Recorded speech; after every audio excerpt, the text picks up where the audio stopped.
اب یہ تو کانسیپٹ ہے کہ بعض دفعہ انڈیا پاکستان میں نظر آتا ہے کہ اس کو گھمایا گیا نا، گھمانے میں مانے کی ضرورت نہیں ہے، محنت کر لی کافی ہے، ہفتہ ہاتھ میں بھی آنا ضروری ہے کیا؟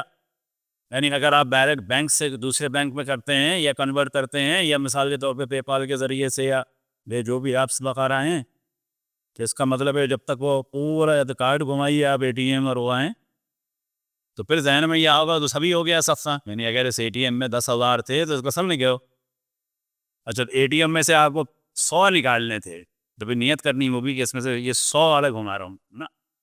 آپ نے اللہ کی راہ میں کسی بھی طریقے سے جو پیسہ نکالا ہے، نہ گھمانے کی ضرورت ہے نہ ہاتھ لگانے کی ضرورت ہے۔ بچپن میں بعض دفعہ دیکھتے تھے کہ بعض گھروں میں موقع بھی لگا کہ ہاں صدقے کے پیسے ہیں، تو بعض دفعہ لوگ کہتے تھے، ہمیں یاد ہے اب تک، مثلا ہاں یہ صدقے کے ہیں چھوٹ پیسے ہیں، وہ سوچ میں کہتا تھا مثلا اس میں کیا ہو جائے گا، اور باقاعدہ کیا اعتراض ذہن میں آتا تھا مثلا کیا ہے اس میں، یعنی امیر آدمی کے بچے کا بخار اس میں ہے تاکہ غریب کے بچے میں جائے، باعث میں وہ نا امیر آدمی کا حلال مال اللہ سبحانہ و تعالیٰ کی خوشنودی کے لیے دیا جا رہا ہے، اللہ کی مصلحت ہوئی تو اس کے بچے کو اس مشکل سے نجات دے گا، وہ 100% بھی نہیں ہے، ہاں صدقے کا ثواب ضرور ملے گا، لیکن واقعی بلا دور ہوئے گی نا اللہ کے ہاتھ میں۔ میں مثال کے طور پر امیر آدمی کے صدقہ دیتا چلا جائے تو 400 سال کا ہو جائے گا،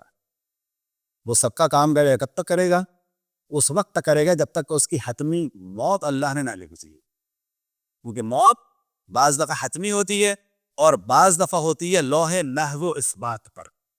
لوح محو اثبات کے کیا معنی ہے کہ فرض کریں کہ اللہ سبحانہ تعالیٰ نے لکھا ہے ہم میں سے کسی کی موت جو ہے وہ اس اتوار کو آنی ہے، لیکن اگر اس میں صدقہ دیا تو ٹل جاؤ،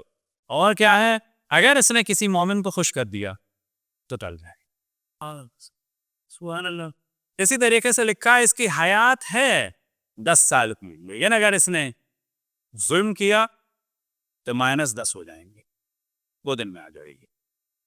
اگر اس نے کسی کا مار کھایا مثلا 9 ہو جائیں گے، اگر اس نے کسی کو گھور کر دیکھا -8 ہو جائیں گے۔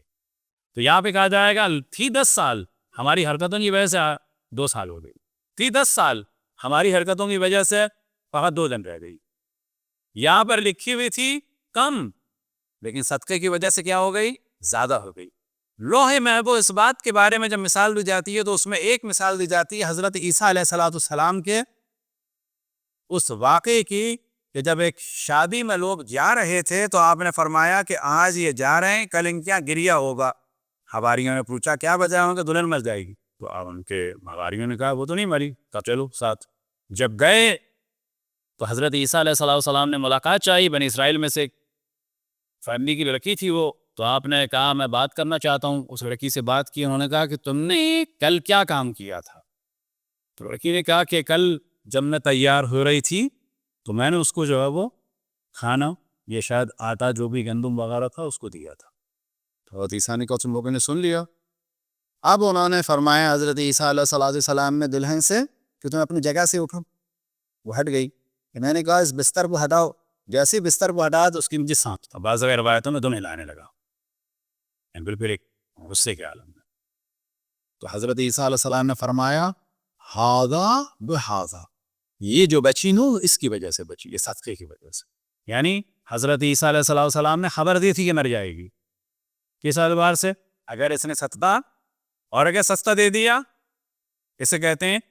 کہ بہت ساری چیزیں لوح محو اس بات میں، یہ تو بعض دفعہ پامسٹ دیکھتا ہے، کبھی ان کے چکر میں نہ پڑے، یا یہ صحیح دیکھتا ہے یا غلط دیکھتا ہے، 2 چیزیں تو نہیں ہوگی، یا صحیح یا غلط، اس کے علاوہ تو کچھ نہیں۔ اگر غلط پڑھ رہا ہے تو بیکار ہے فکر کرنا، اور اگر صحیح پڑھ رہا ہے،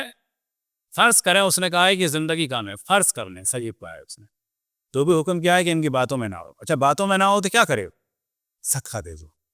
کیوں کہ اگر یہ غلط پڑھ رہا ہے تو صدقہ دے دیا ہم نے، اور اگر اس نے صحیح پڑھا ہے تو ہم نے صدقہ دے بھی، اور کیا ہوگا اس کے ذریعے سے؟ وہ جو اس نے دیکھا ہے، وہ جو اس کو برا نظر آ رہی ہے وہ ٹل جائے گی۔ تو پہلا مرحلہ ہوگا صدقہ، اور صدقے کی شرائط ہم نے بیان کر دی۔ دوسرا مرحلہ کیا ہے کہ یہ جو صدقہ ہو فقط کیا مال کے ذریعے سے نا، آپ میں سے کوئی کسی کو جاب دلا سکتا ہے، جاب دلائیے، کوئی کسی کو گائیڈ کر سکتا ہے، گائیڈ کر دیں، کوئی کسی کا پرابلم سالو کر سکتا ہے، پرابلم سالو کر دیں، کوئی کسی کے بچوں کا رشتہ کرا سکتا ہے؟ کرا. بعض دفعہ لوگوں کو اس میں بھی حسد ہوتا ہے. فرض کریں کسی کے سارے تمام بچوں کی شادیاں ہو چکی ہیں, اب ایک بلینر قسم کے یا بہت اچھے لڑکے کا رشتہ ہے, اب وہ آپ کرائیں نہ کرائیں سے رکھو, پہلی تو کرنا ہے نا. لیکن آپ دیکھیں بعض لوگ ہوتے ہیں ان کے دل میں ایک حسد ہو رہی ہوتی ہے کہ اس اچھے لڑکے کا اس کے گھر بدازندہ رہا ہوتا ہے. تمہاری اپنی بیٹیاں ہیں نہیں ہیں, شادیاں ہو گئی, یہ حزن ہے ہی نہیں. تو پھر بتانے میں پرابلم کیا ہو رہا ہے؟ بتانے میں اصل پرابلم یہ ہو رہا ہے کہ کہیں یہ اچھی چیز ان کو نہ مل جائے. اچھا یہ اچھی چیز ان کو نہیں ملی تو کہ اللہ اسی پہ قادر ہے کہ یہ اچھا لڑکا ان کی لڑکی کو نہیں ملا, نا اس سے 1000 گنا بہتر بھی تو مل سکتا ہے. جلن حسد جو ہے,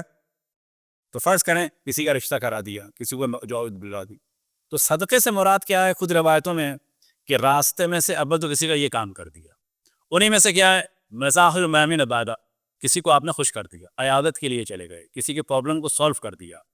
بعض دفعہ آپ کو بعض لوگ لگیں گے تو انتہائی ڈپریشن میں ہیں, پریشان ہیں, تنہائی کا شکار ہیں, صحابی ان کے لیے آپ کو بہت بڑی دعوت کا اہتمام کریں, کھاؤ کچھ ساتھ بیٹھ کے کھاتے ہیں, اس کو پتہ چلا 2 گھنٹے سکون کیا گزر گیا, یہ خود صدقہ ہے.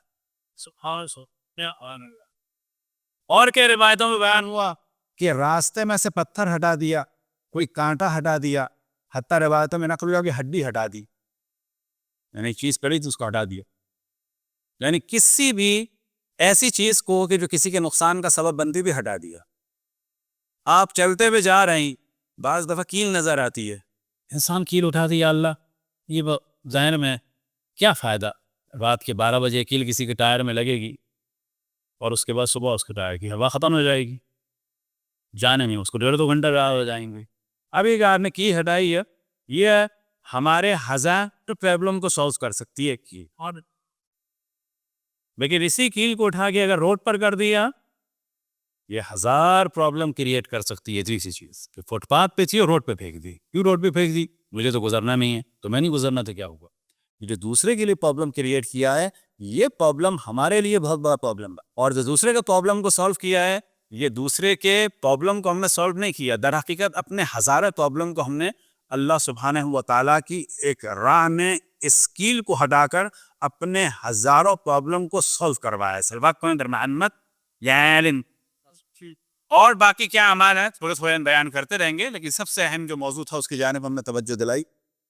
اب پہلی سفر جو ہے وہ ایک تو منسوب ہے, پہلی سفر کے حوادث میں اور واقعات میں سے جو ایک واقعہ ہے وہ ہے 37 ہجری کا, یعنی جنگ صفین شروع کہ جس میں 70,000 سے 1,10,000 تک کا فگر ہو کہ جو معاویہ نے جنگ مسلط کی تھی شیعوں کے پہلے امام پر.